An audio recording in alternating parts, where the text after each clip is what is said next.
Y bien, hermanos y amigos, que el Señor pueda bendecirnos. Continuamos con esta serie de estudios acerca del crecimiento en el Evangelio. Vamos a tener una lectura en el Nuevo Testamento, en la carta a los Colosenses de parte de Dios, por parte del hermano Pablo. Colosenses capítulo 1, versículo 10. Dice así: para que andéis como es digno del Señor, agradándole en todo, llevando fruto en toda buena obra y creciendo en el conocimiento de Dios. Vea cómo Pablo hace énfasis en crecer en el conocimiento de Dios. La palabra de Dios abunde en vuestros corazones, dice más adelante la lectura, usted la puede leer con calma en su casa. Dice, la palabra de Dios abunde en vuestros corazones abundantemente. Es importante que el hombre de Dios, el nuevo creyente, el cristiano de verdad, tiene que venir y recurrir y vivir en la Biblia, haciendo el perfecto equilibrio, no desordenadamente, ¿verdad? Porque Dios demanda de nosotros, cuando Dios realmente irrumpe en nuestros corazones, cuando Dios realmente trabaja con nosotros, viene un cambio desde adentro hacia afuera. Es importante y los cambios van a ser notorios personalmente y luego en su casa y luego en la calle y luego en la iglesia y luego en el trabajo, en donde usted esté. Pero no puede haber un cambio solamente cuando usted se encuentre en la casa de oración, que es decir, la iglesia.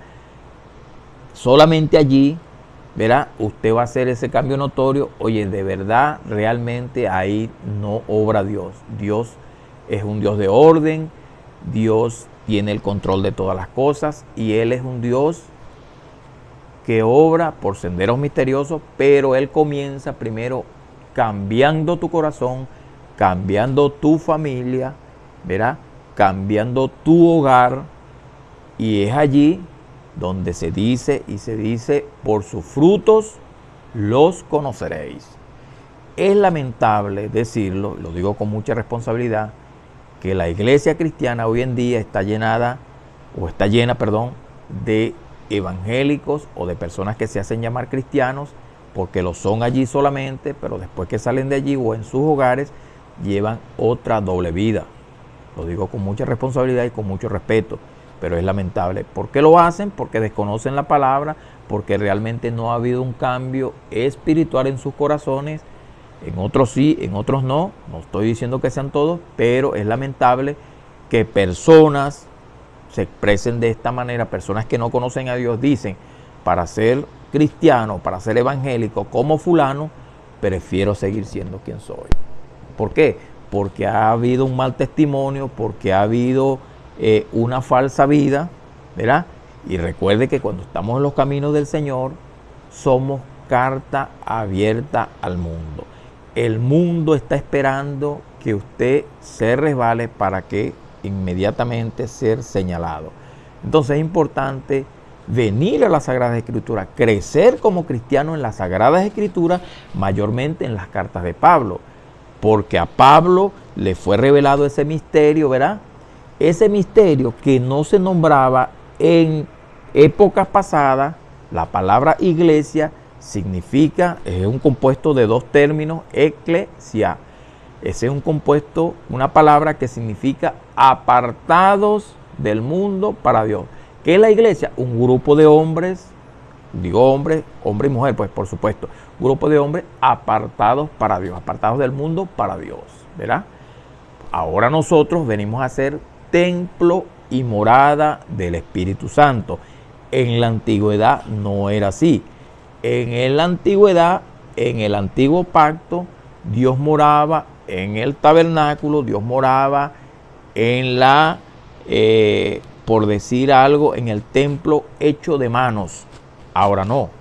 Ahora Dios, a partir del nuevo pacto, Dios, su Espíritu Santo, mora en nuestros corazones. Primera de Corintios 6, 18 y 19 dice, ¿o no sabéis que vosotros sois templo y morada del Espíritu Santo, el cual tenéis y que no es de Dios, y que no es tuyo, perdón, que es de Dios. Entonces nosotros somos templo y morada del Espíritu Santo. Lo que comúnmente llamamos iglesia, eso se llama casa de oración.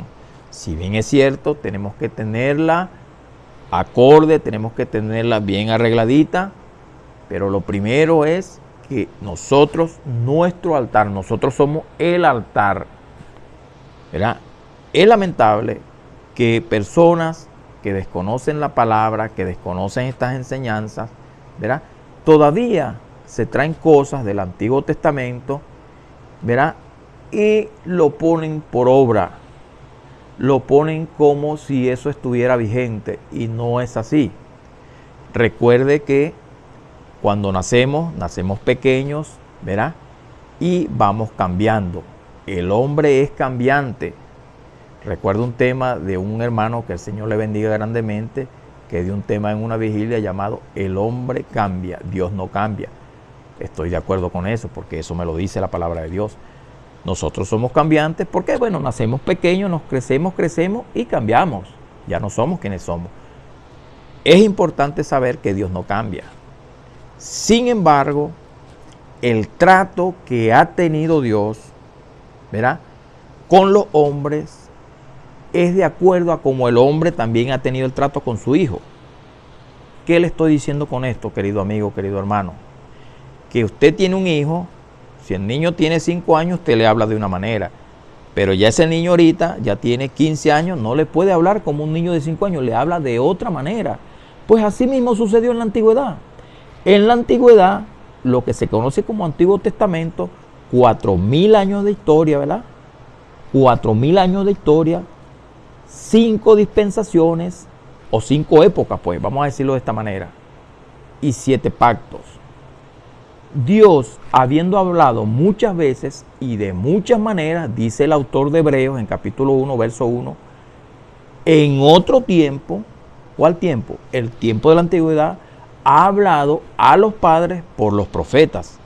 En estos postreros días, dice el escritor de los Hebreos, nos ha hablado por su Hijo, a quien constituyó heredero de todo y por quien asimismo hizo el universo, el cual, siendo el resplandor de su gloria y la imagen misma de su sustancia, y quien sustenta todo el universo con la palabra de su poder, pues habiendo hecho la purificación de nuestros pecados por medio de sí mismo, se sentó en las alturas a la diestra de la majestad, hecho tanto superior a los ángeles, por cuanto heredó más excelente nombre que ellos.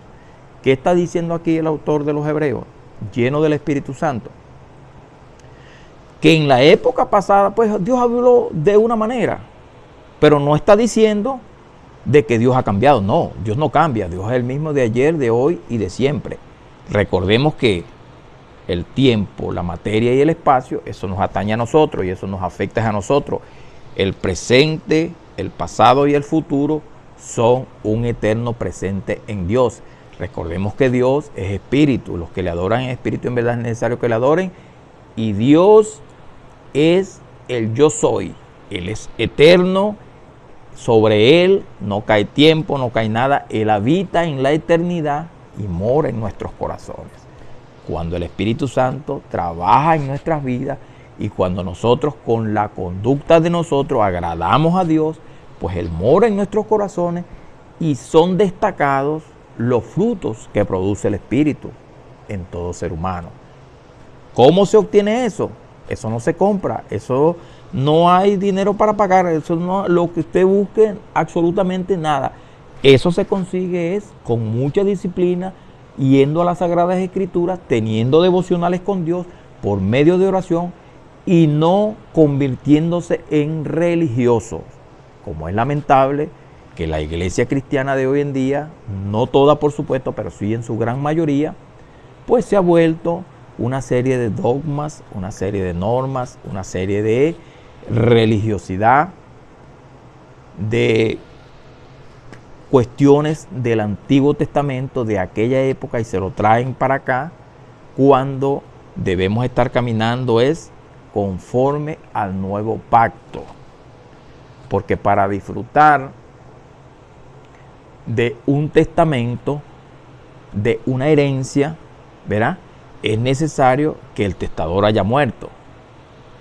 Y murió, pero también resucitó al tercer día. Entonces nosotros somos herederos de un nuevo pacto, ¿verdad?, siendo Él el mediador entre Dios y los hombres. Entonces nosotros debemos ahondar y caminar es en el nuevo pacto para formación como cristianos. Mayormente en las cartas de Pablo recalco aquí, porque a este hombre Dios lo escogió para estas labores. A él se le encargó la gracia, como él mismo lo llama en Efesios 3, verso 8, se le encomendó la gracia. Dice, a mí, que soy el más pequeño de todos los santos, me es encomendada la gracia de anunciar las inescrutables riquezas del Evangelio de nuestro Señor Jesucristo.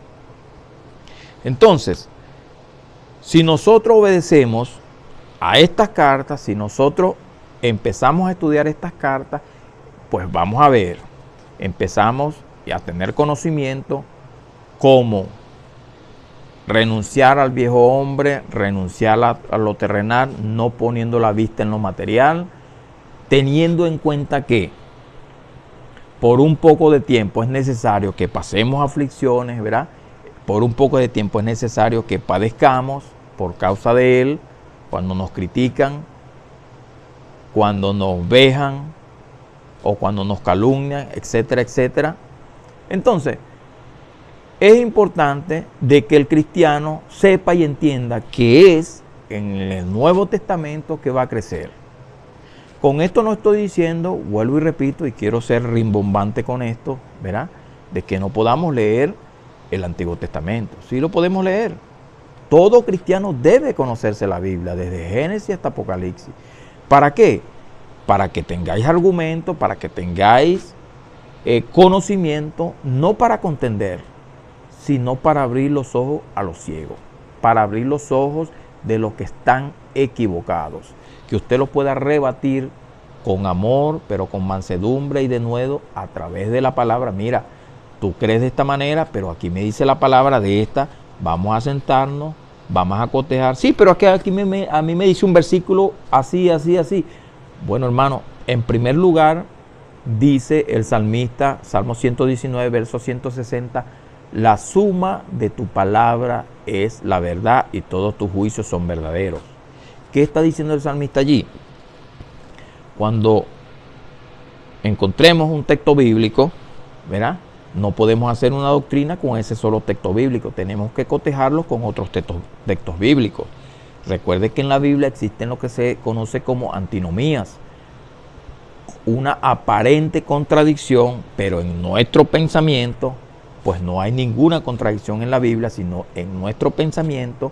Entonces se conoce como lo que en la teología se conoce como antinomía, cuando dos leyes aparentemente se contradicen, pero todas las dos, o mejor dicho, las dos, son verdad. Entonces tenemos que tener mucho cuidado con esto. ¿Y cómo vamos a aprender todo esto? Bueno, siendo constante en la palabra de Dios, teniendo también buenos instructores, buenos guías, ¿verdad? Entonces, el crecimiento lo da Dios conforme usted busca de Él. Recuerde que usted tiene ya la salvación. No puedes hacer nada más que santificarte para mantenerte, obviamente, delante de Él. Santificarte. Recuerda que la santificación es el producto, la santificación es el producto de la justificación. Pablo, en su carta a los Romanos, capítulo 5, dice, justificados pues por la fe tenemos paz para con Dios, por medio de nuestro Señor Jesucristo, ¿verdad? En el capítulo 6, verso 22, dice, más aún, ya siendo rescatado de vuestros pecados, pues sea vuestro fruto la santificación, el cual tiene como fin la vida eterna. O sea que la santificación es el producto de la justificación.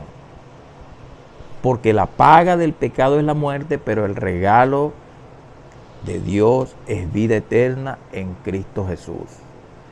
Entonces es con las cartas que el cristiano va a empezar a caminar y a conocer a Dios para formarse como cristiano. De tal manera que cuando venga alguien con falsas enseñanzas, usted pueda rebatirlo, no para contender, sino para aclarar su visión. Es de esa manera que vamos a agradar a Dios. Dice Jeremías 9:23, dice, no se exalte o no se alabe el rico en sus riquezas, ¿verá? Alábese el que tenga que alabarse o el que tenga que gloriarse en conocerme, que yo soy Jehová, que hago justicia y misericordia, juicio y misericordia, porque estas cosas quiero. Es a través del conocimiento de Él que nosotros le vamos a agradar a Él. Conociendo su palabra, Él en la oración magistral, capítulo 17 de Juan, versículo 17, decía, Padre, santifícalos